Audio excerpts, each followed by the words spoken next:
Hi, it's Stephanie here. Welcome back to my channel. In this video, I want to share with you what to consider when deciding whether to pursue a Bridging to PharmD program. To give you a bit of context, Canada introduced our first entry-to-level PharmD program in 2007. Before this, all of the pharmacy programs were Bachelor of Pharmacy degrees. And if you wanted to advance your degree, then you'll have to apply for a post-bac or a traditional PharmD program after you graduate.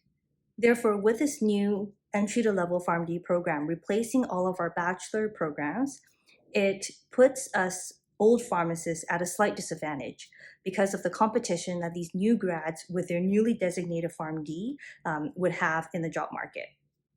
There were a lot of things that I considered first before going back to school to bridge my Bachelor of Pharmacy degree to a PharmD degree. And I hope that by creating this video and sharing my thought process with you, I'm also able to help you out on deciding whether to pursue this program or not. To help you out with the terms, because you'll find that every university refers to these programs slightly differently. If you already have a Bachelor of Pharmacy degree and you're pursuing a bridging PharmD degree, then these programs can be referred to as either the Bridging PharmD program or the Post-Baccalaureate PharmD program, or Post-Bac PharmD program for short, or some universities refer to them as PharmD for practicing pharmacists.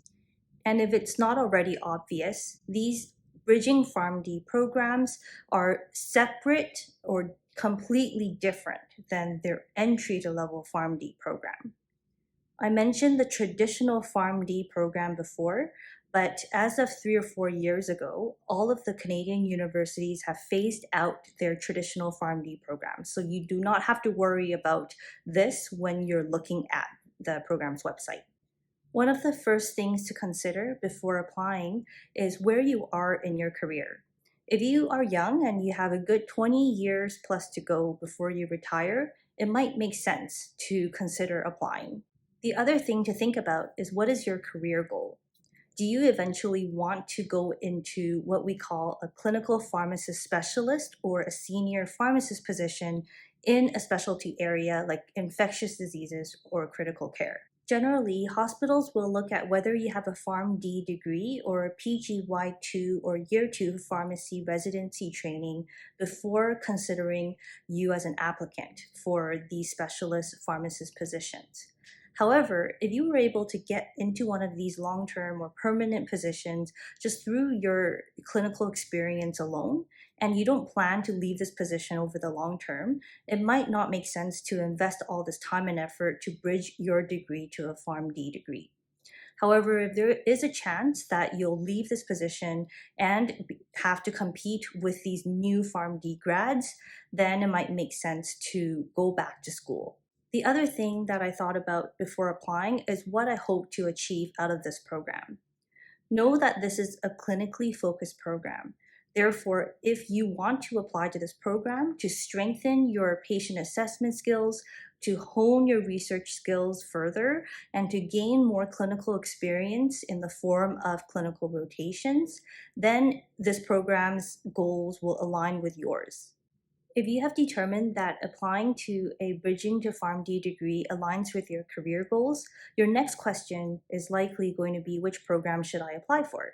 One of the things to consider is the length of the program or time. There are some programs that are only 6 months and some that are 1.5 years. Some programs allow you to complete the degree online on top of your full-time work, whereas some require you to leave your work to be on site for the whole duration. There are also some where you can substitute the required clinical rotation hours with your clinical working experience to further shorten the length of the program if you choose to do so. Another major thing to consider is the finances. It is a big investment.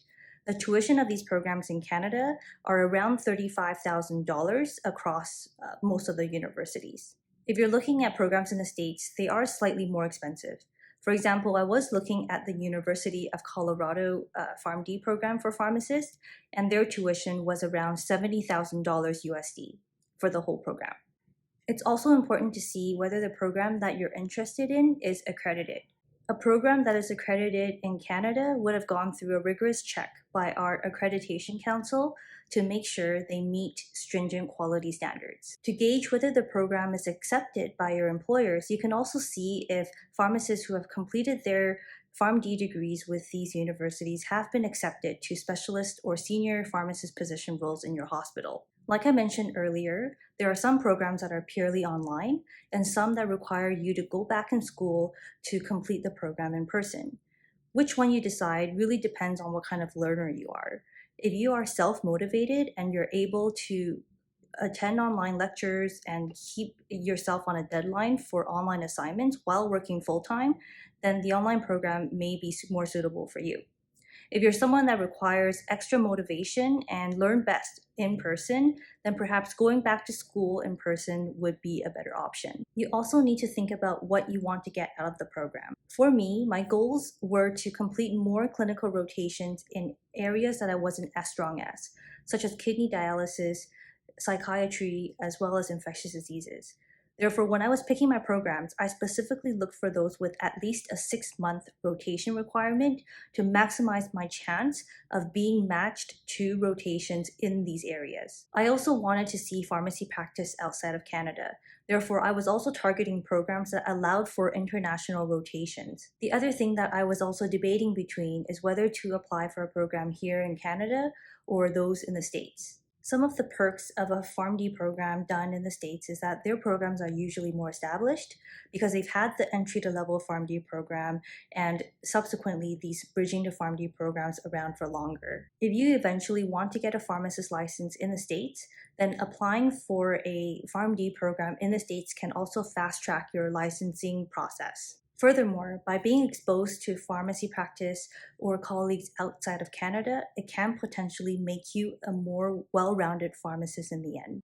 Attending a program in the States can also potentially increase your pharmacy network as well as connections. The city that the program is in is also an important consideration. If you had to do rotations there, for example, for a 5-week period or maybe up to 6 months, would you like living in the city? What kind of hospitals are in these cities? Are they rural hospitals, community hospitals versus big teaching hospitals where you can see more complex procedures, potentially more complex patients, for example? This can all affect what you can take out of the program. Other miscellaneous tips that I want to share include, I thought it was extremely helpful to have some clinical working experience before going back to school, because this allowed me to apply the clinical knowledge that I gained in school as well as residency so that I'm able to identify my areas of weakness. By doing so, it allowed me to target the programs towards my needs. These programs are all very self-directed, meaning the more time and effort you put in, the more you'll get out of it. Before making the decision to apply, I also spoke with a lot of people who have completed these bridging programs.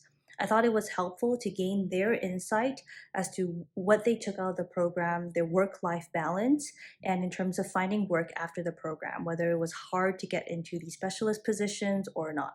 So I would encourage you to also talk to many of these people to get their experience. I ultimately decided to go for the University of Toronto's PharmD for Pharmacists program. If you guys have any further questions about the decision-making process, or if you want to hear more about my experience at University of Toronto's PharmD for Pharmacists program, please drop me a comment below and I'll be happy to answer. Thank you so much for taking the time to watch this video. I hope you found this video helpful. Looking forward to seeing you in my next video. Bye!